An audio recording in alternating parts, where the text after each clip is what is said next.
The mare's wild eyes rolled white with terror as three ranch hands struggled to keep her cornered in the pen. But Priscilla Sutton simply stepped through the fence rails and began humming a melody her grandmother had taught her years ago. The sound drifted across the dusty yard of the Great Bend Ranch like morning mist over the Arkansas River, and something impossible happened. The horse's ears pricked forward, her breathing slowed, and she took two careful steps toward the young woman standing in the Kansas sun of 1882. Samuel Fletcher had been leaning against the barn door, rolling a cigarette between calloused fingers, when he witnessed what no amount of whiskey could have prepared him for. The chestnut mare that had thrown two experienced wranglers that morning was now lowering her head to accept Priscilla's gentle touch, nickering softly as if sharing secrets meant only for the two of them. He dropped the unlit cigarette into the dirt and straightened up, his heart doing something strange in his chest that had nothing to do with the horse, and everything to do with the woman who seemed to speak a language he had never heard. "I've never seen that before," he said, his voice carrying across the pen with genuine wonder threading through each word. Priscilla turned to look at him, and Samuel felt the full force of those green eyes that reminded him of spring grass after a hard rain. She wore a simple cotton dress the color of faded denim, her auburn hair pulled back in a practical braid that had come slightly loose in the July heat.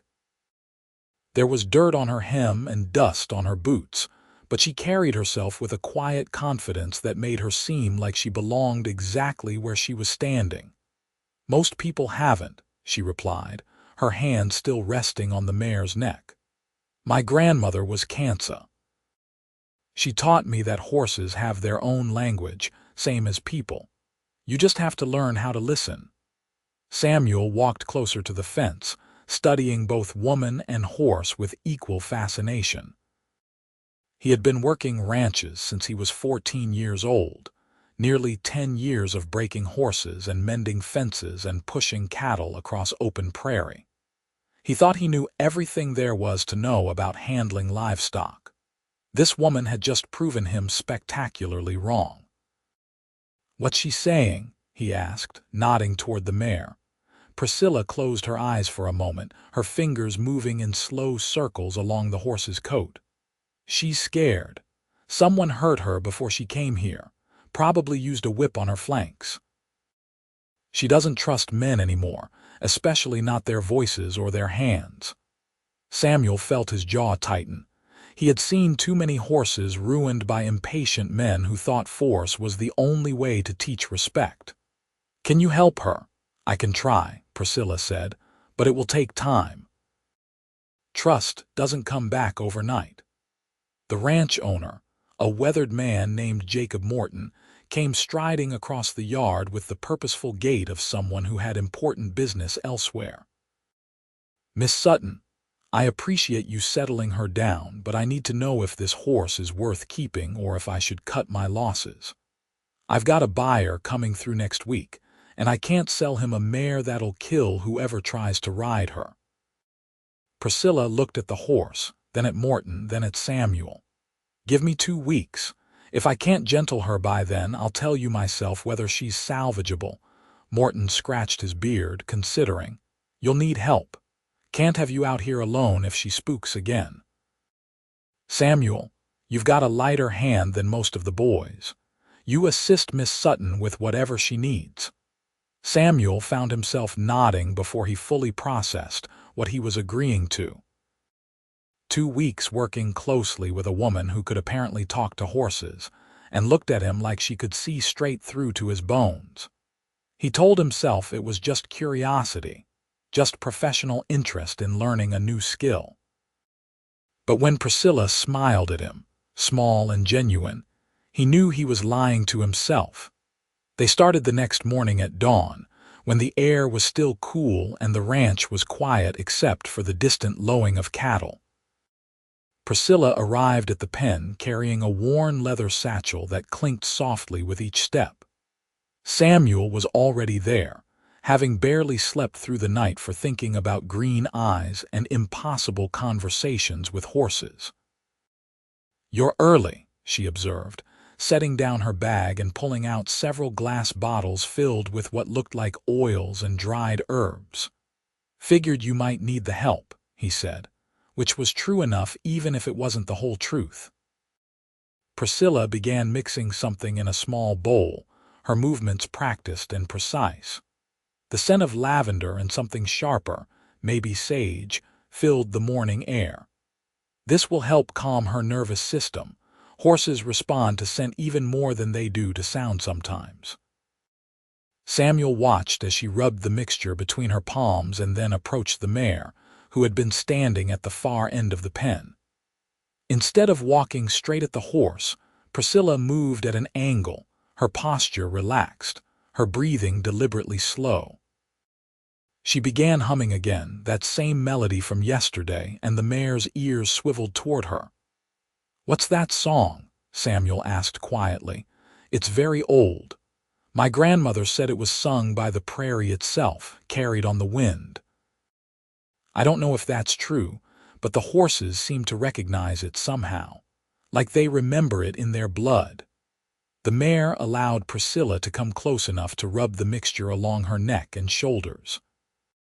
The change was almost immediate. The tension in the horse's muscles visibly eased, her head dropping lower, her breathing deepening.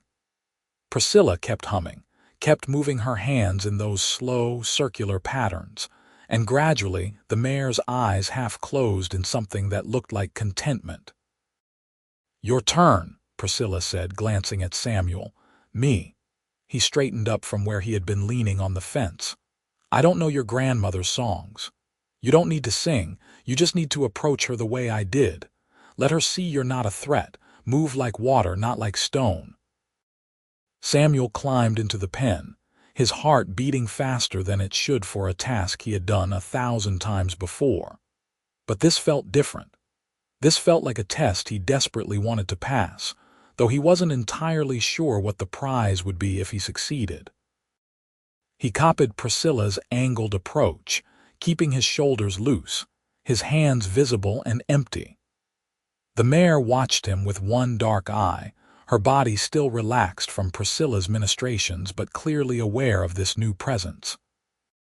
Samuel thought about water, about the Arkansas River flowing past Great Bend without resistance, shaping itself to the land rather than fighting against it. He let that image fill his mind as he took another step, then another. "Good," Priscilla murmured. "Now breathe with her. Match your rhythm to hers." Samuel focused on the rise and fall of the mare's rib cage, tried to time his own breathing to that pattern. It felt strange at first, almost meditative, but then something shifted.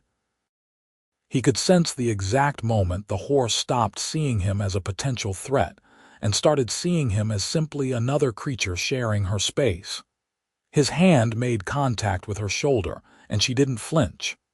"I'll be damned," he whispered.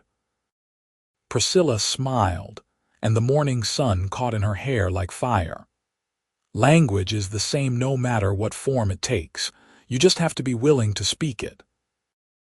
They fell into a rhythm over the following days, meeting at dawn and working with the mare until the heat became too oppressive, then resuming again in the evening when the temperature dropped.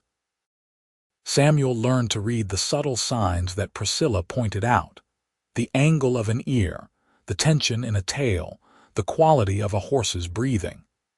He discovered that he had been shouting at horses his entire life when he should have been whispering.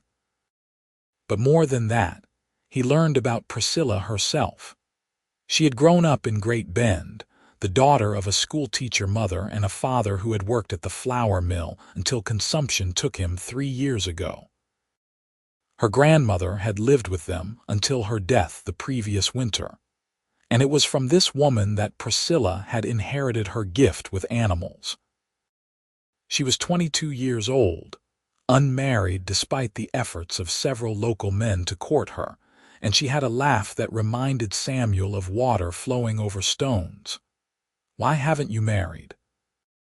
he asked one evening as they were brushing down the mare, who now accepted their presence as easily as she might accept sunlight. The question came out more direct than he had intended, and he felt his neck heat with embarrassment. Priscilla paused in her brushing, considering her answer. Because most men in this town want a wife who'll cook their meals and mend their clothes and give them children, and there's nothing wrong with that. But they don't want a wife who talks to horses and mixes herbs and has ideas about how the world works. They want someone quieter, smaller. I've never been very good at making myself small. Good, Samuel said, and he meant it with every fiber of his being. The world has enough small things already. She looked at him then, really looked at him, and Samuel felt like he was the one being gentled, being slowly convinced that trust might be worth the risk. He wanted to tell her that he had been thinking about her every moment they were apart, that her voice had replaced his own thoughts in his head, that he dreamed of braided auburn hair and hands that knew how to heal. But the words stuck in his throat, tangled up with fear and hope in equal measure. The mare made excellent progress. By the end of the first week, she was accepting a saddle blanket without protest. By the middle of the second week, she tolerated the weight of a saddle itself. Priscilla worked with her patiently, never pushing, always listening to what the horse was trying to communicate. Samuel found himself watching Priscilla as much as he watched the mare, memorizing the way she moved, the exact tone of her voice when she murmured reassurances. On the 13th day, Jacob Morton came to watch them work. Several other ranch hands gathered along the fence as well, curious to see if the Sutton woman had really managed to break the unbreakable horse. Samuel felt protective anger rise in his chest at the way some of them looked at Priscilla, like she was performing a trick rather than demonstrating a skill that deserved respect.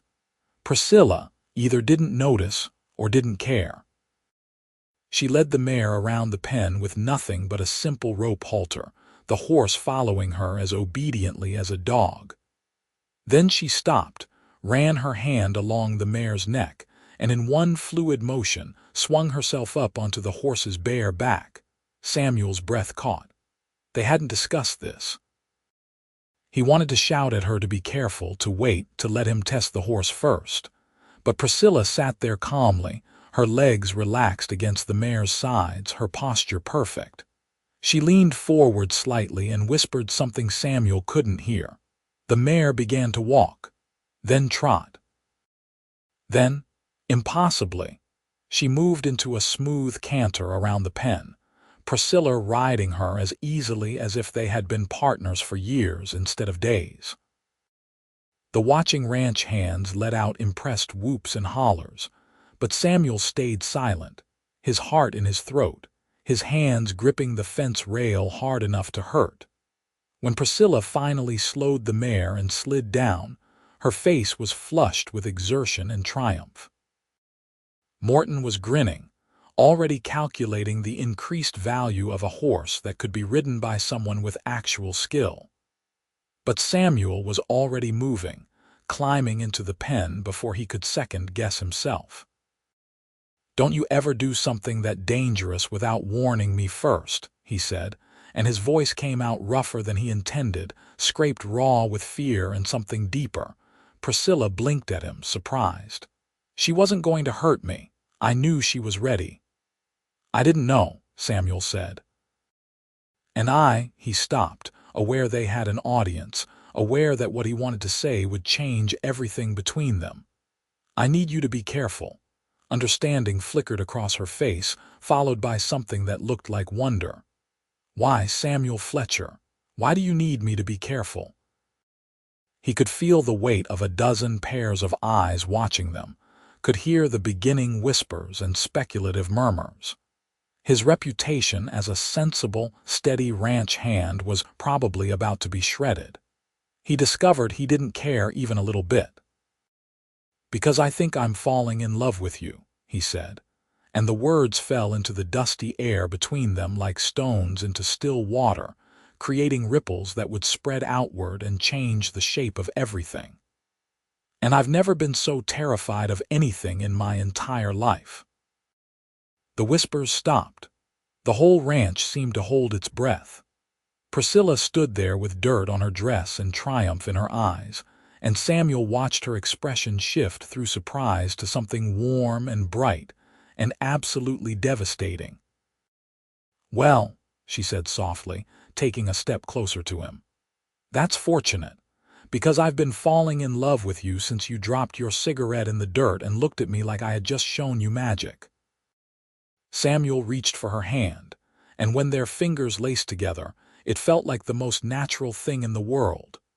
Around them, the ranch hands erupted into cheers and catcalls and demands that Samuel buy drinks for everyone at the saloon. Morton was shaking his head but smiling. The mare nickered softly as if offering her approval. "This is going to complicate things," Samuel said, but he was grinning like a fool. "Good," Priscilla replied, echoing his own words back to him. "The world has enough simple things already." He kissed her then, right there in front of God and half the ranch employees, and it was better than anything he had imagined during all those sleepless nights. She tasted like possibility and prairie wind and home. The next weeks blurred into a kind of dream. Samuel courted Priscilla properly, with evening walks along the Arkansas River and careful meetings in her mother's parlor, though Mrs. Sutton seemed more amused than concerned about her daughter's choice of suitor. Priscilla continued her work with horses, and word spread throughout Great Bend and beyond about the young woman who could gentle the most difficult animals with nothing but patience and understanding. Samuel found himself learning more than just horse handling. Priscilla taught him about the plants that grew wild along the riverbanks, which ones could be used for medicine, and which ones made good dyes. She told him stories her grandmother had passed down about the Kansas people who had lived in this region long before Great Bend became a town, about their relationship with the land and the animals. She shared her dreams of maybe starting a proper horse training business, something that would let her work with animals full-time, instead of just when the local ranchers needed help with a problem mare or stallion. "You could do it," Samuel said one evening as they sat on the bank of the Arkansas River, watching the sun paint the water orange and gold. "You're good enough. People would pay for what you know." "It takes money to start a business," Priscilla pointed out, though he could hear the longing in her voice. "Land, facilities, horses to train. I have some savings, but not enough." Samuel had been thinking about this for days, turning an idea over in his mind like a smooth stone. "I have savings, too. Been putting away money since I started working. Didn't have much reason to spend it before now." He took a breath, feeling like he was standing at the edge of a cliff, about to jump. "We could pool our resources, be partners." "That's a big commitment," Priscilla said carefully. "Tying your finances to mine, people would talk. People already talk." Samuel turned to face her fully, taking both her hands in his.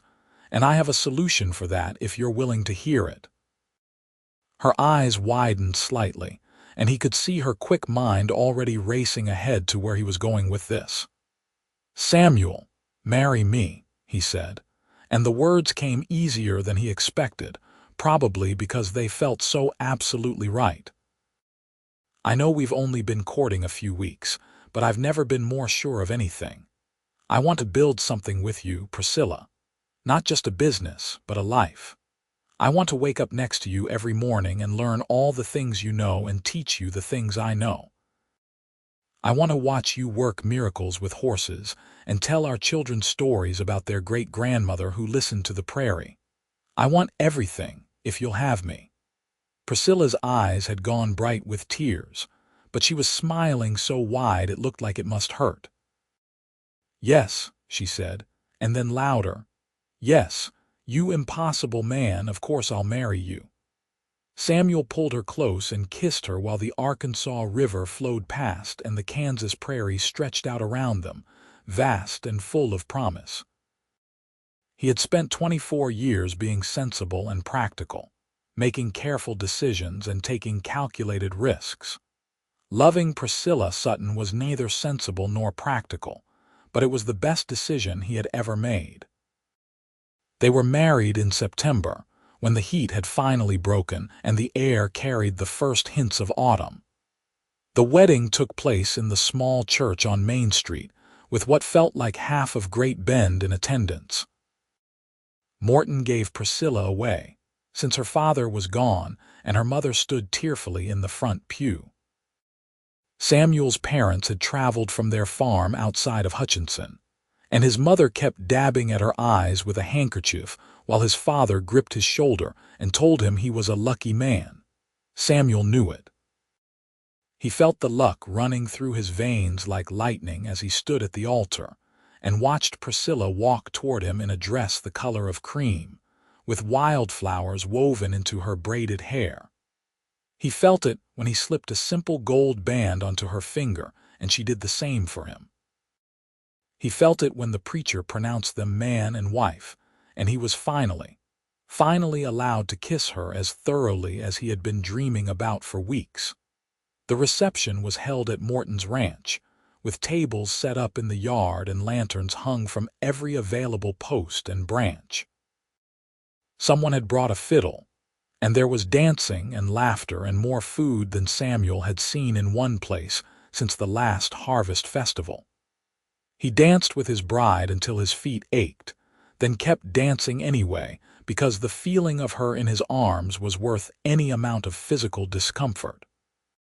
"Happy," he murmured into her ear during a slow waltz, the fiddle playing something sweet and mournful. "Deliriously," she replied, and he could hear the smile in her voice. "Though I'll be happier when we're alone." Heat shot through Samuel's body at the implication. They had been proper during their courtship, never more than kisses and careful touches, but tonight that would change.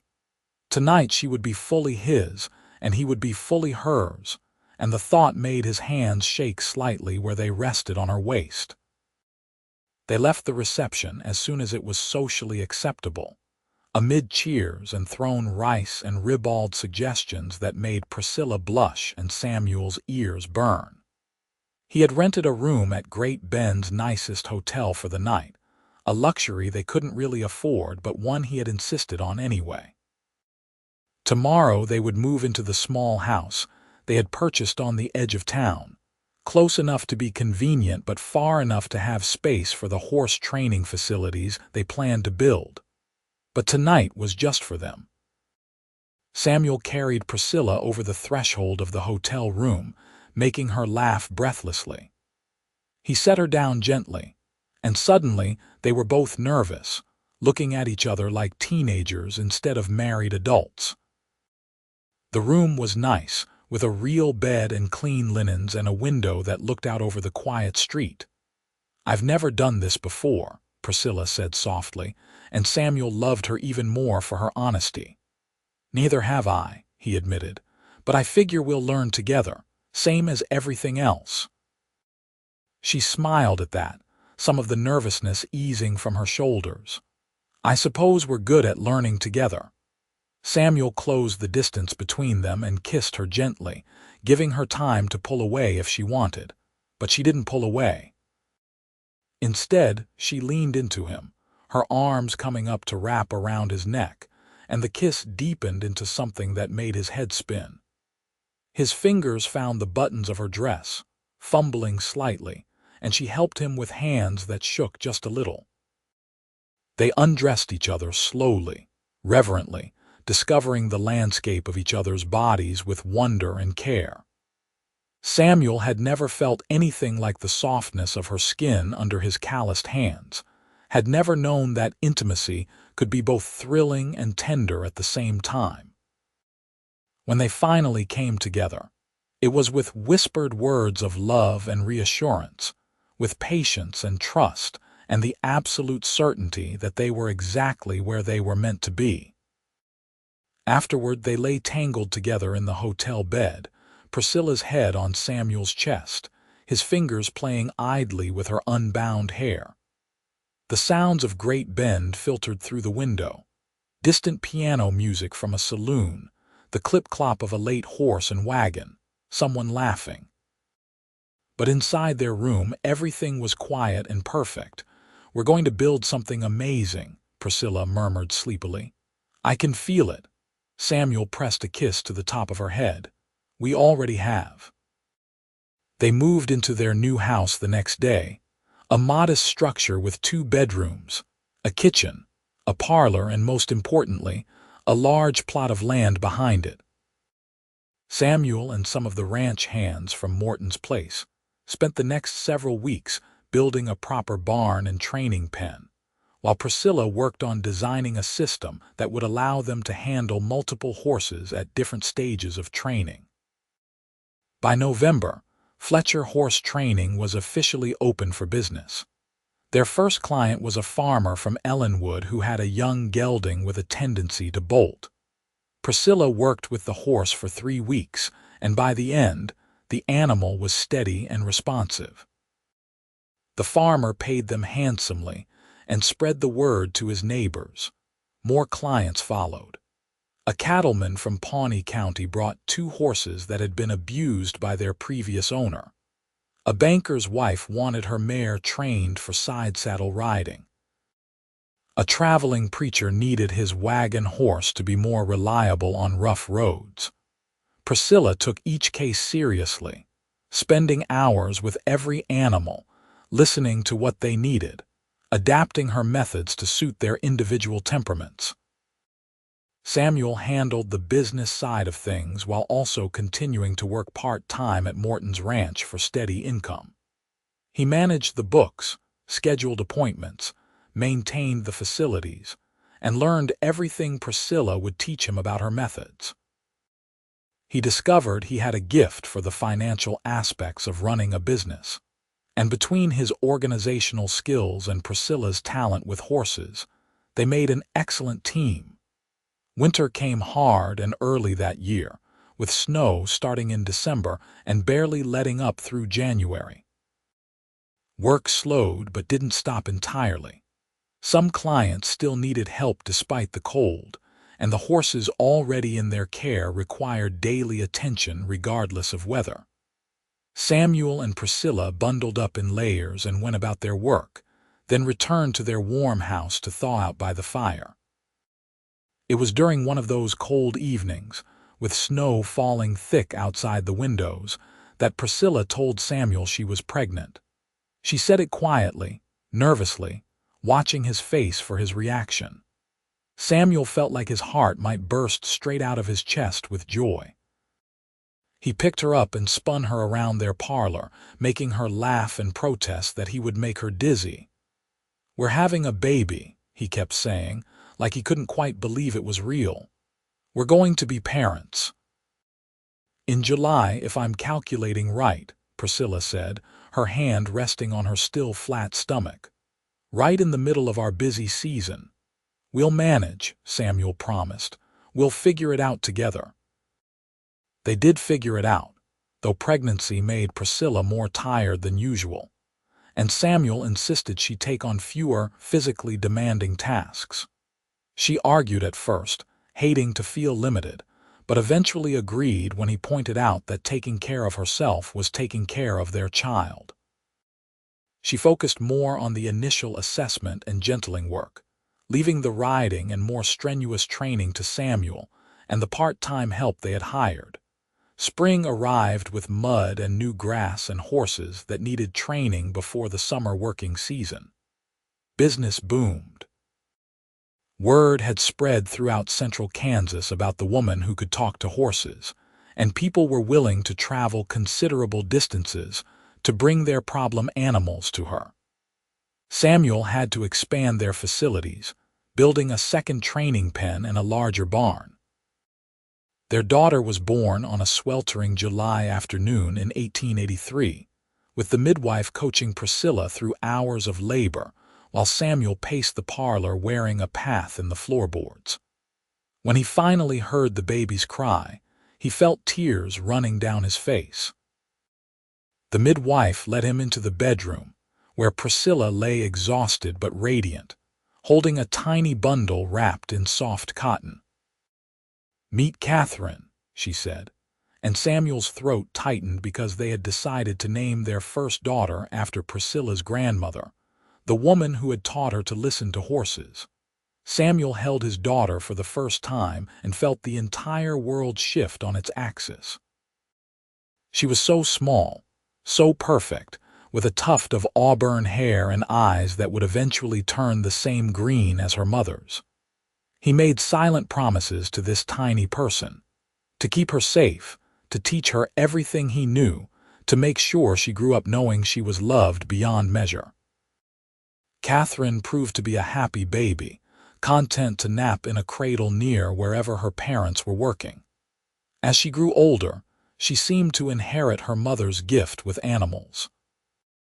By the time she was 2 years old, she could toddle out to the training pen, and the horses would lower their heads to snuffle at her gently, as if they recognized one of their own.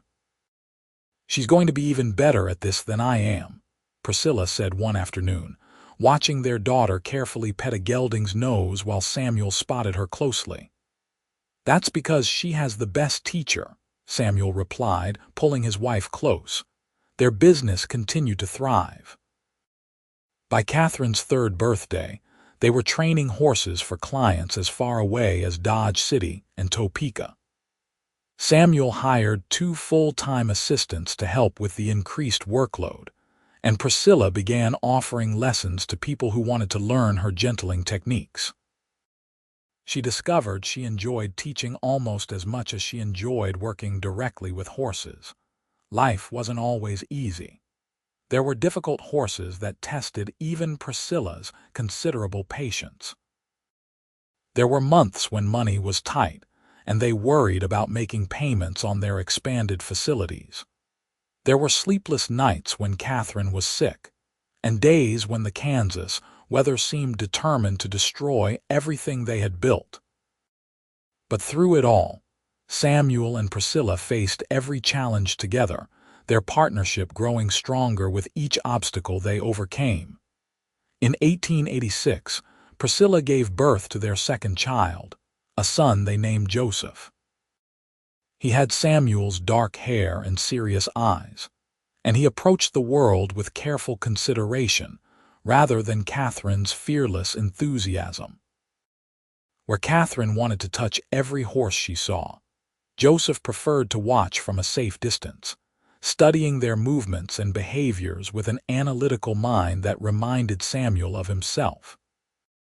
"He's going to be the one who expands the business into new territory," Priscilla predicted, watching 4-year-old Joseph sketch pictures of horses in the dirt with a stick. "He's got vision." Samuel bounced baby Joseph on his knee and tried to imagine a future where his children carried on the work he and Priscilla had started. It filled him with pride and hope, and a fierce determination to build something substantial enough to pass down to them. The years rolled on, marked by changing seasons and growing children and an ever-expanding reputation. Fletcher horse training became known throughout Kansas and into neighboring states as the place to bring horses others had given up on. Priscilla's methods were revolutionary in a time when most trainers still relied heavily on force and domination. She proved again and again that patience and understanding yielded better results than any whip or harsh bit. Samuel watched his wife work with the same awe he had felt that first day in Morton's training pen. She moved among horses like a dancer, reading their body language, responding to their needs, creating partnerships built on trust rather than fear. He had learned so much from her over the years, had become a skilled trainer in his own right, but he knew he would never quite have her gift. She didn't just work with horses. She understood them on some fundamental level that went beyond technique. Catherine turned 10 in 1893, and she begged to be allowed to take on her first solo training project. After much discussion, Samuel and Priscilla agreed to let her work with a young mare that needed basic groundwork. Samuel supervised closely at first, ready to step in if needed, but it quickly became clear that Catherine had inherited her mother's abilities in full measure. The mare responded to her as if they were speaking a language only the two of them understood. "I was never that good at her age," Priscilla admitted, watching their daughter lunge the mare through a series of transitions with nothing but voice commands and body language. "She learned from the best," Samuel said, his arm around his wife's shoulders. "And she grew up around this. It's in her bones." Joseph was 7 now, and while he showed less interest in hands-on training, he had taken over maintaining the business records with a precision that impressed even Samuel. The boy had a head for numbers and organization, and he talked about maybe going to business college someday, about learning modern management techniques they could apply to the family operation. "We're raising remarkable children," Priscilla said that evening as they sat on their porch, watching the sun set over the Kansas prairie. The house had been expanded over the years to accommodate their growing family and occasional apprentices, who came to study with Priscilla. The training facilities now included 4 separate pens, a large barn, and a covered arena for work during bad weather. "We are," Samuel agreed, "though I suspect they get most of their remarkable qualities from their mother." Priscilla laughed and leaned her head on his shoulder. She was 33 years old now, with fine lines beginning to show around her eyes and threads of silver just starting to appear in her auburn hair. Samuel thought she had never been more beautiful. Every year together had deepened his love for her, every shared challenge and triumph adding new dimensions to what he felt. "You ever think about that day?" Priscilla asked. "When you saw me with that mare and thought I was crazy?" "I never thought you were crazy," Samuel protested. "Impossible, maybe. Magical, definitely, but not crazy. You dropped your cigarette in the dirt. You made a terrified horse trust you in less than 5 minutes, seemed like the appropriate response." They sat in comfortable silence for a while, holding hands, watching the sky turn from orange to purple to deep blue. Somewhere in the barn, a horse nickered softly. In the house behind them, they could hear Catherine and Joseph arguing good-naturedly about something inconsequential. These were the sounds of the life they had built, the family they had created. "I love you," Samuel said, because it felt important to say it out loud even though she already knew. "I love you more than I did the day I married you, and I loved you an impossible amount then." Priscilla turned to kiss him, soft and sweet. "I love you too. Thank you for dropping your cigarette and being brave enough to learn a new language. Best decision I ever made."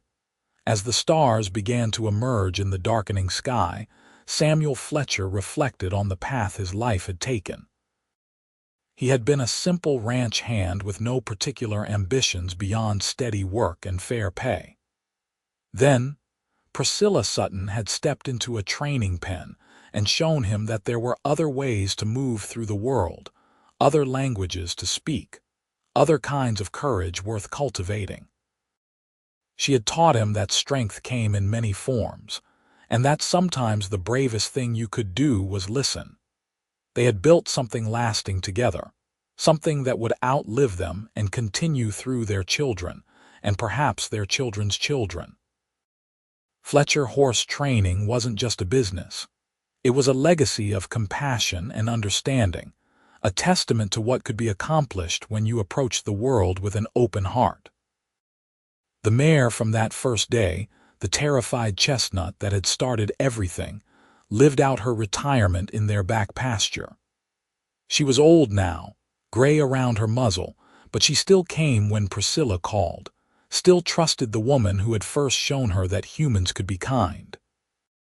Sometimes Samuel would watch his wife stand with that old horse, her hand on the mare's neck, and he knew they were having a conversation he could only partially understand.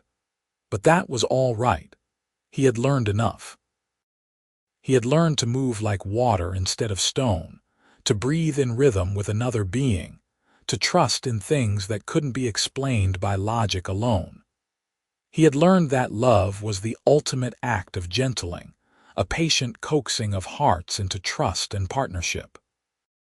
Years continued to pass, each one adding new stories to the family history. Catherine grew into a renowned horse trainer in her own right, eventually taking over the day-to-day operations of Fletcher horse training. Joseph did go to college, studying business administration, and when he returned, he helped expand the operation into a thriving enterprise with apprenticeship programs and published training manuals based on his mother's methods. Priscilla's techniques, once considered strange and unorthodox, became increasingly respected as more people witnessed their effectiveness. She was invited to demonstrate her methods at agricultural fairs and cattlemen's conventions throughout the region. She published articles in farming journals, sharing her grandmother's wisdom with a wider audience. The woman who had once been viewed with suspicion by many in Great Bend became a source of hometown pride, her success reflecting well on the entire community. Samuel supported her through all of it, managing the logistics of her travels, handling the business while she taught workshops, and being the steady foundation that allowed her to flourish. He never resented standing in her shadow. He was proud to be married to someone so talented, so dedicated to her craft. Besides, anyone who knew them understood that they were true partners, each contributing different but equally valuable skills to their shared enterprise. In 1898, when Catherine was 25 and Joseph was 22, the family gathered for a celebration. Fletcher horse training was marking 15 years in business, and the occasion called for recognition. The barn had been cleaned and decorated, tables set up with food prepared by half the town, and seemingly everyone they had ever known came to mark the milestone. Samuel stood with Priscilla, watching their children move through the crowd with easy confidence, and felt a profound sense of gratitude. His life could have been so different. He could have spent his years working other people's ranches, never risking his heart, never learning to speak the language of horses and trust. Instead, he had been brave enough to drop his cigarette and walk into the unknown, following a woman who promised nothing except the possibility of something extraordinary. "What are you thinking about?" Priscilla asked, noticing his reflective mood. "Everything," Samuel said honestly. "How it all started, where we are now. How grateful I am that you were patient enough to teach a stubborn cowboy that there were better ways to do things." "You were never stubborn," Priscilla said, smiling. "You were willing to learn, that's different, because you made it worth learning." Catherine called them over to cut the anniversary cake, and they moved through the crowd of well-wishers and friends. Samuel caught his son's eye across the room and saw Joseph raise his glass in a silent toast, pride evident on his serious face. Their children had become good people, successful in their own right, carrying forward the values Samuel and Priscilla had worked so hard to instill. The party lasted well into the evening, with stories told and memories shared and promises of continued friendship. When the last guests finally departed and the family began cleaning up, Samuel pulled Priscilla away from the work and led her to their favorite spot on the porch. "We should help clean," she protested, but she was smiling. "The kids can handle it. I want to sit here with my wife and watch the stars come out, just like we used to." They settled into the comfortable rocking chairs that had become permanent fixtures, their hands finding each other automatically. The Kansas prairie stretched out before them, vast and eternal, the same land that had witnessed the beginning of their story and would continue on long after they were gone. 15 years, Priscilla mused. It seems like longer and shorter at the same time. I know what you mean. Like we've always been together, but also like we just started yesterday. Do you have any regrets? Samuel considered the question seriously, because Priscilla deserved his honesty. Not a single one.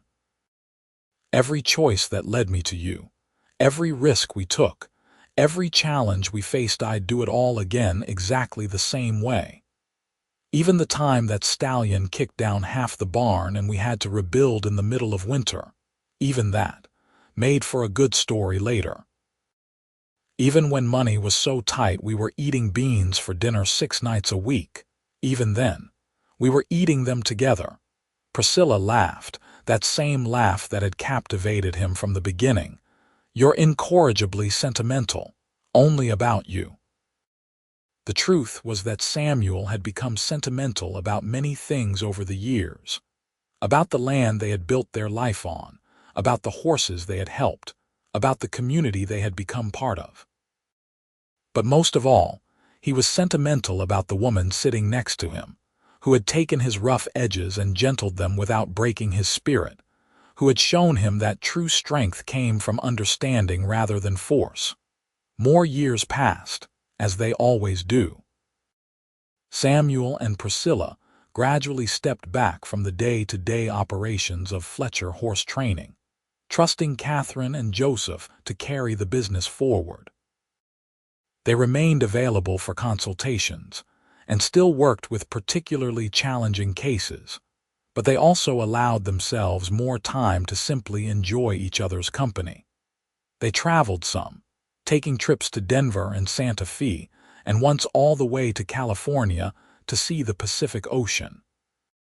Priscilla wanted to know if the horses were different there, if they spoke the same language or had developed their own dialects.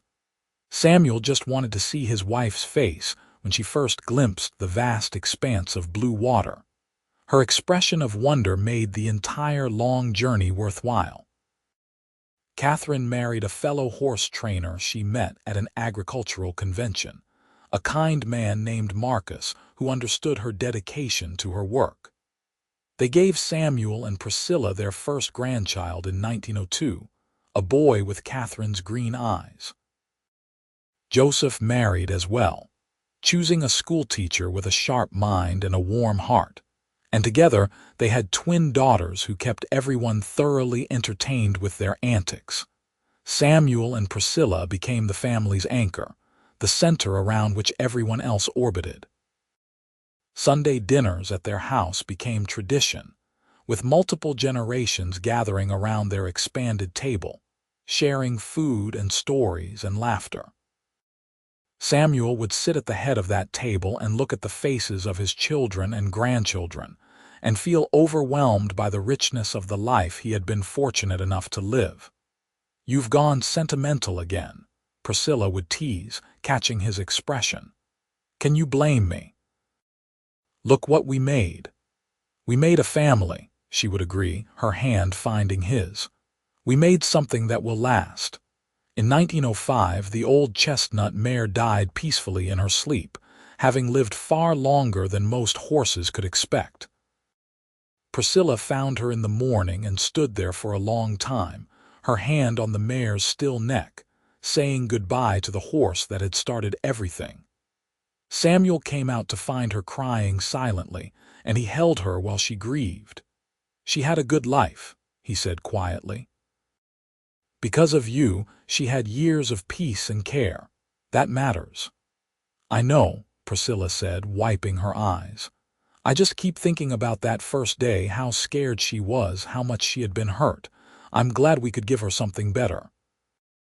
They buried the mare on a hill overlooking their property, under an old cottonwood tree that provided shade in summer.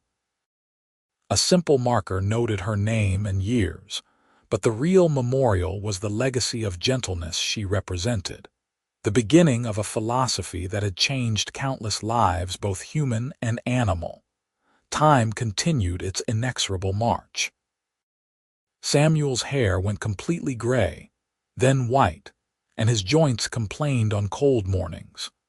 Priscilla developed arthritis in her hands that made it harder to do the detailed work she had once excelled at, though she never stopped trying. They slowed down but never stopped entirely, their love affair with horses and with each other continuing undiminished by age. On a warm evening in the spring of 1911, they sat together on their porch as they had done thousands of times before. Samuel was 61 years old now, Priscilla 51, and they had been married for 28 years. The training facility hummed with activity in the distance, Catherine's voice carrying clearly as she worked with a young apprentice. Grandchildren played in the yard, their laughter punctuating the evening air. "We did all right, didn't we?" Samuel said, breaking a comfortable silence. "Better than all right," Priscilla replied. "We did something remarkable. I couldn't have done any of it without you." "That's not true. You were always capable of remarkable things. You just needed someone to show you a different way of seeing." Samuel thought about the young man he had been, standing in Morton's ranch yard, watching a woman approach a terrified horse with nothing but patience and understanding. That moment had changed the entire trajectory of his life, had opened doors he hadn't even known existed. He had learned to listen, to trust, to believe in things that couldn't be quantified or easily explained. "I'm glad you were the one who showed me," he said. "I'm glad it was you." Priscilla leaned against him, her head on his shoulder, fitting perfectly into the space that had been shaped by years of exactly this kind of closeness. "I'm glad you were willing to learn. Not every man would have been. Not every man would have been lucky enough to meet you." They watched the sun set over the Kansas prairie, painting the sky in shades of orange and pink and purple that reminded Samuel of fire and hope and endless possibility. The land stretched out before them, the same land that had witnessed their courtship and marriage and the building of their shared legacy. It would be here long after they were gone, hosting new stories, new beginnings, new loves learning to speak each other's languages. Their grandchildren called them in for dinner, and Samuel and Priscilla rose from their rocking chairs with the careful movements of people whose bodies had accumulated decades of hard work. But they were smiling as they walked inside, hands linked, still partners in every sense of the word.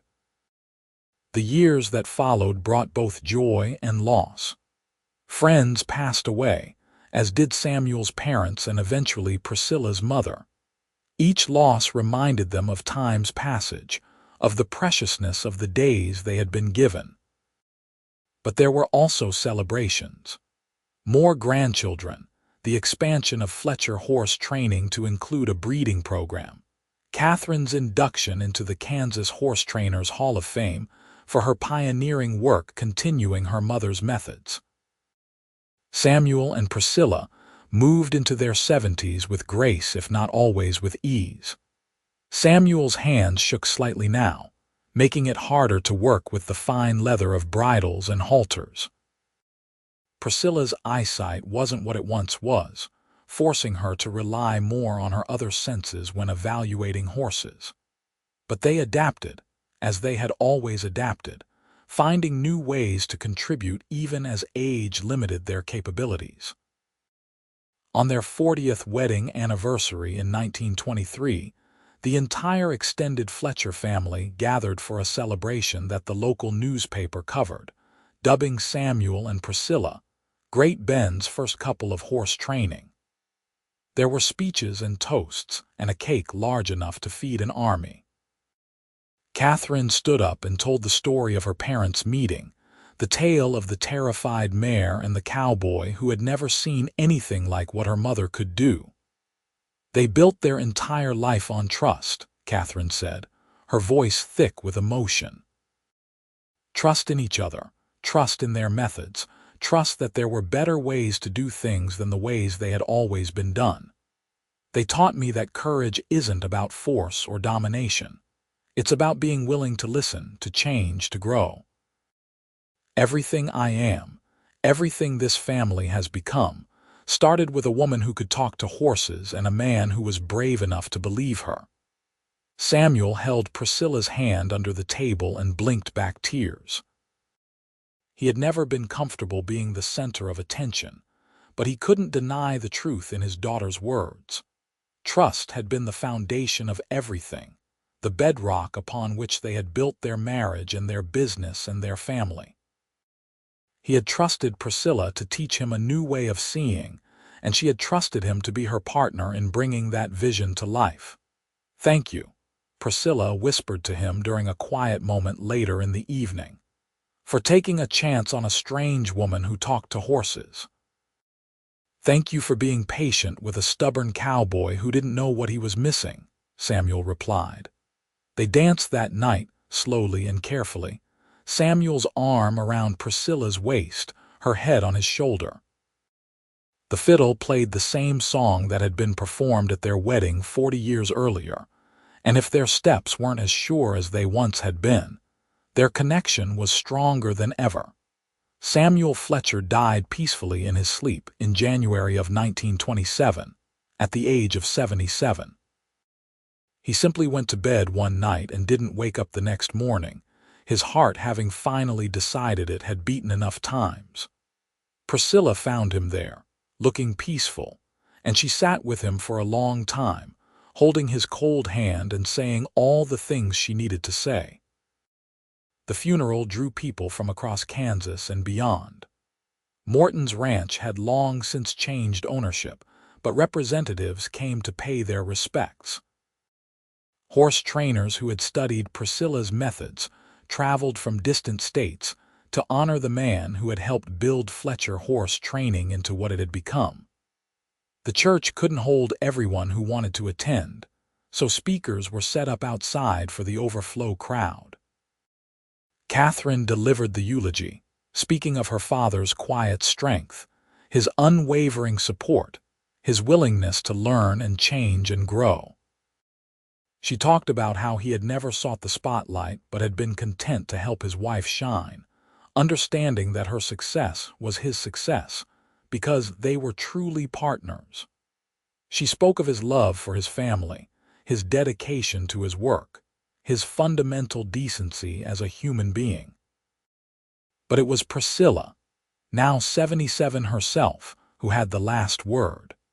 She stood at the grave site after the formal service had concluded, surrounded by her children and grandchildren and great-grandchildren, and she spoke directly to the man she had loved for more than 4 decades. "You taught me that strength comes in many forms," she said, her voice steady despite the tears running down her weathered face. "You let me be exactly who I was meant to be while standing beside me every step of the way. You learned my language and then helped me teach it to others. Everything good in my life, everything lasting and meaningful, has your fingerprints all over it. I will miss you every single day for whatever time I have left, but I am so grateful for every moment we had together. Rest now, my love. You've earned it." Priscilla lived another 8 years without Samuel, and while she carried on with characteristic strength, everyone could see that part of her had gone with him. She continued to consult on difficult training cases, and her great-grandchildren often found her in the barn, running her gnarled hands over a horse's coat, humming that old melody her grandmother had taught her. She would tell them stories about their great-grandfather, about the day he dropped his cigarette in the dirt, about the life they had built together from nothing but trust and love, and a shared vision of gentler ways. When Priscilla Fletcher died in 1935 at the age of 85, she was buried next to Samuel under that same cottonwood tree where the old chestnut mare rested. Their graves looked out over the training facility that still bore their name, over the Kansas prairie that had been witness to their entire story. The marker noted their names and dates, and beneath that, a simple inscription. They spoke the language of horses and of love. Fletcher horse training continued for generations after them, carried forward by children and grandchildren who had learned well the lessons of patience and understanding. The methods Priscilla had pioneered became industry standard, her grandmother's wisdom eventually reaching far beyond central Kansas to influence horse training throughout the country and even beyond. But the business was never just about the horses. It was about the philosophy behind the work. That trust matters, that gentleness has power, that listening is often more effective than commanding. And at the heart of it all was a love story that began with an impossible moment in a training pen, when a woman hummed a melody to a terrified horse, and a cowboy saw something he had never seen before. Samuel and Priscilla Fletcher proved that the most remarkable things often start with simple acts of courage. The courage to try a different approach, the courage to trust in what you cannot fully explain, the courage to love someone completely and build a life together from shared dreams and complementary strengths. Their story became legend in Great Bend, passed down through generations as an example of what two people could accomplish when they worked as true partners. On quiet evenings, if you stood in just the right spot on the Fletcher property, some said you could still hear humming drifting on the wind, and horses would lift their heads and prick their ears as if listening to a voice only they could fully understand. The legacy of Samuel and Priscilla Fletcher was built on a foundation of trust, nurtured by patience, and sustained by an enduring love that had changed the world in their own unique way. Their love story was the kind that transformed not just two individual lives, but rippled outward to touch countless others. They had started with nothing except hope and determination, and a willingness to see each other clearly. And from that beginning, they had built something that outlasted them, both a testament to the power of partnership, the importance of gentleness, and the enduring truth that the bravest thing you can do is trust your heart enough to follow it into the unknown.